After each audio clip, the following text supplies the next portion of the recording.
Sipajhar কলিতাপাৰত CRPF জোৱান লাচিত কলিতাৰ তত্বাৱধানত ৱাৰিৱাৰ মাৰ্চিয়েল আৰ্টছ একাডেমী মুকলি। দৰং কামৰূপ জিলাৰ সীমান্তৰ চিপাঝাৰ সমষ্টিৰ কলিতাপাৰাত CRPF জোৱান লাচিত কলিতাৰ তত্বাৱধানত ৱাৰিৱাৰ মাৰ্চিয়েল আৰ্টছ একাডেমীখন দেওবাৰে মুকলি কৰা হয়। ৱাৰিৱাৰ মাৰ্চিয়েল আৰ্টছ একাডেমীক karate, Tang Soo Do, hand to hand fight, যোগাসন আৰু ছেল্ফ ডিফেন্সৰ প্ৰশিক্ষণ প্ৰদান কৰা হ'ব। প্ৰশিক্ষণ প্ৰদান কৰিব তুলু ডেকা আৰু হৃষিকেশ দাসে। একাডেমীখন মুকলি কৰে ভাৰতীয় টাংছুডোৰ যুটীয়া সম্পাদক বৰ্ণালী গগৈয়ে। অৱসৰপ্ৰাপ্ত শিক্ষক ধৰ্মকান্ত ডেকাই পৰিচালনা কৰা মুকলি অনুষ্ঠানত ক্ৰমে গণেশগুৰি গাঁও পঞ্চায়তৰ কনিষ্ঠ অভিযন্তা কংকনজ্যোতি নাথ, সমাজকৰ্মী বলিন বৰুৱা, অৱসৰপ্ৰাপ্ত শিক্ষক খগেন চন্দ্ৰ ডেকা, শৰৎ চন্দ্ৰ ডেকা, জ্যেষ্ঠ নাগৰিক ৰত্নেশ্বৰ ডেকা প্ৰমুখ্যে কেইবাগৰাকীও গণ্যমান্য ব্যক্তি উপস্থিত থাকে। News desk AIN live.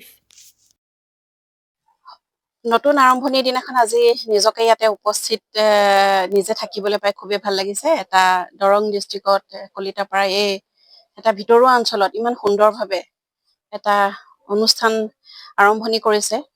গতিকে উপস্থিত থাকি খুবেই ভাল লাগিছে আৰু বিশেষকে এই অনুষ্ঠানটোত আগবঢ়াই নিয়াত প্ৰথম মই ধন্যবাদ জনাব লাগিব শ্ৰীযুত ইয়াৰে স্থানীয় বাসিন্দা শ্ৰীযুত লাচিত ডেকা ডাঙৰীয়া।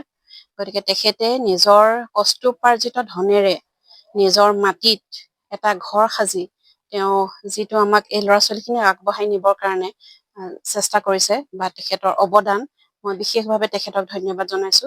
তাৰোপৰি ধন্যবাদ জনাইছো ইয়াৰ যিসকল বিশিষ্ট নাগৰিক আহি আমাক ইয়াতে উৎসাহিত কৰিছে এই ৱেৰিয়ৰ মাৰ্চিয়েল আৰ্ট একাডেমীটো উদ্বোধন কৰাৰ ক্ষেত্ৰত বা আগবঢ়াই নিবলৈও তেখেতলোক সহযোগিতা তেখেতলোকৰ পৰা দিম বুলি আশ্বাস দিছে।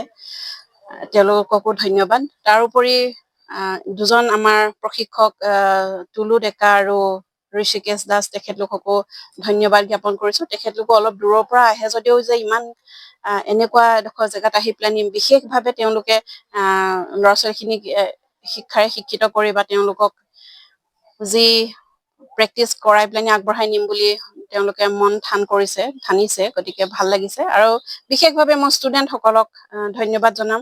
তেওঁলোকে আহি পেলাই ইয়াতে মানে নিজকে ভাল এটা মানে প্লেটফৰ্ম পাইছে বুলি ভাবিছো। গতিকে তেওঁলোকে আগবাঢ়ি যাওক। সকলোলৈকে মোৰ শুভেচ্ছা আৰু অভিনন্দন জ্ঞাপন কৰিলো। ধন্যবাদ। আজি আমাৰ দৰং জিলাৰ গণেশগুৰি গাঁও পঞ্চায়তৰ অন্তৰ্গত কলিতাপাৰা বাসী ৰাইজৰ বাবে অতিকৈ শুভ দিন। আৰু এই গাঁৱৰে এগৰাকী উদীয়মান যুৱক লাচিত কলিতাদেৱৰ বলিষ্ঠ প্ৰচেষ্টাত এখন কাৰাটে বিদ্যালয় প্ৰতিষ্ঠা হৈছে আৰু যাৰ জৰিয়তে বৰ্তমান ছাত্ৰ ছাত্ৰীসকল আগবাঢ়ি যোৱাত এটা অত্যন্ত গুৰুত্বপূৰ্ণ পদক্ষেপ তেখেতে হাতত লৈছে। আৰু আজি মই এই পবিত্ৰ ক্ষণত তেখেতক সন্মানীয় লাচিত কলিতাদেৱ প্ৰমুখ্যে তেখেতৰ যিসকল শিক্ষাগুৰুৱে আজি এই বিদ্যালয়ৰ ছাত্ৰ ছাত্ৰীসকলক প্ৰশিক্ষণ দিব, সেইসকল শিক্ষাগুৰুলৈ আন্তৰিক অভিনন্দন জ্ঞাপন কৰিছো। আৰু যিসকল শিক্ষাৰ্থীয়ে বিদ্যালয়ত নামভৰ্তি কৰিছে তেখেতসকললৈ শুভেচ্ছা জ্ঞাপন কৰিছো। আশা কৰিছো এই বিদ্যালয়খন আগুৱাই যাব আৰু তেখেতসকলে তেখেতক সুন্দৰভাৱে পৰিচালিত কৰিবলৈ আশা ৰাখি মই পুনৰবাৰ তেখেতসকললৈ শুভেচ্ছা জ্ঞাপন কৰিছো। নাম শ্ৰী লাচিত কলিতা। মোৰ সৰুৰ পৰা ইচ্ছা, বহুত হেঁপাহ আছিলে কাৰাটে প্ৰেক্টিচ কৰাৰ। মই কাৰাটে প্ৰেক্টিচ কৰিছিলোঁ, মই ব্ৰাউন বেল্ট লৈছিলোঁ, কিন্তু ব্লেক বেল্ট ল'বৰ কাৰণে মই নোৱাৰিলোঁ। কিন্তু মই নোৱাৰাৰ কাৰণে মই এতিয়া বা CRPF-ত মই চাকৰি কৰোঁ, কাম কৰোঁ। এতিয়া বৰ্তমান মই মণিপুৰত ডিপ্লয় আছোঁ। কিন্তু মই এইকাৰণে মই ভাবিলোঁ যেনেকেই নহওক মই স্কুলখন মই স্থাপিত কৰিম আৰু মই ব্লেক বেল্ট ল'ব নোৱাৰিলেও যেনেকেই নহওক মই আমাৰ কলিতাপাৰা গাঁৱৰ ল'ৰা ছোৱালীখিনিক কেনেকৈ পাৰোঁ মই আগুৱাই লৈ যাবৰ কাৰণে মই স্কুলখন স্থাপিত কৰিলোঁ। যিকোনো খবৰ আৰু বিজ্ঞাপনৰ বাবে যোগাযোগ কৰক 7896121996।